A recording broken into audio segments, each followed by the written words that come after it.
Have you ever made something just for fun, like a drawing, a collage, or even something out of sticks and leaves? Art isn't just about being talented or crafty. It's about expressing ideas, telling stories, and exploring your creativity. Welcome to Celebrate Learning 102. My name is Amy, and I'm here to help you take control of your education. Today we're taking another look at our fifth goal category, self-expression. I'll open up the Celebrate Learning 101 guide so you can follow along. If you haven't made this yet, you can go back and watch Celebrate Learning 101. Do you remember what your target level was for art or visual arts specifically?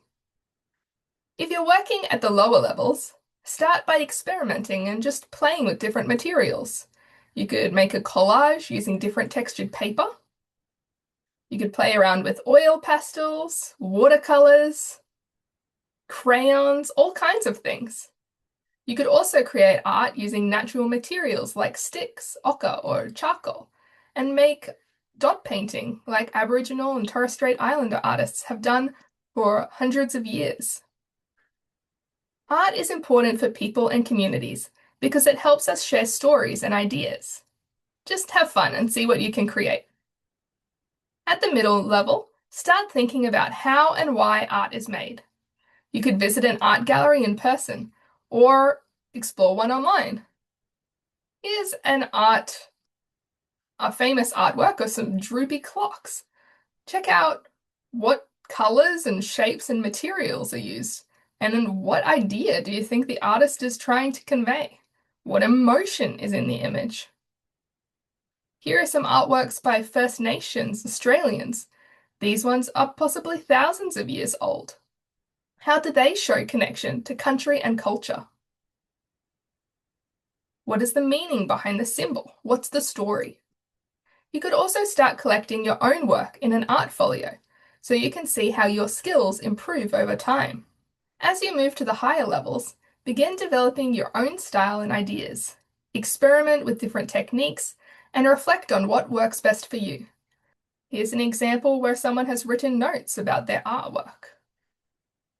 You could also contribute to a community mural and have fun making meaningful art with others. I know that some places you can apply to paint the traffic light boxes.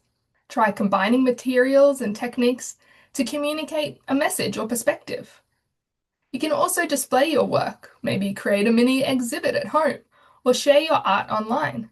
You can even make a little bit of money selling it to a shop like Etsy. In school and in university, the study of art involves a lot of reading and writing, critiques of other artists' work. You might research a famous artist and see how their work was influenced by their life and culture. A lot of famous artists have pretty dramatic life stories. You might enjoy checking out this YouTube video about a modern controversy between two artists and the idea of copyrighting a color, where one artist copyrighted black and the other artist copyrighted a shade of pink. Remember, art isn't just about creating, it's also about sharing and understanding meaning. When you look at someone else's artwork, think about what it might be trying to say and how it makes you feel. After this episode, create an artwork using any materials you like. It could be a collage, a drawing, some kind of clay creation, or a photograph. Then share it with someone and add it to your art folio. Keep experimenting, express yourself, and celebrate learning.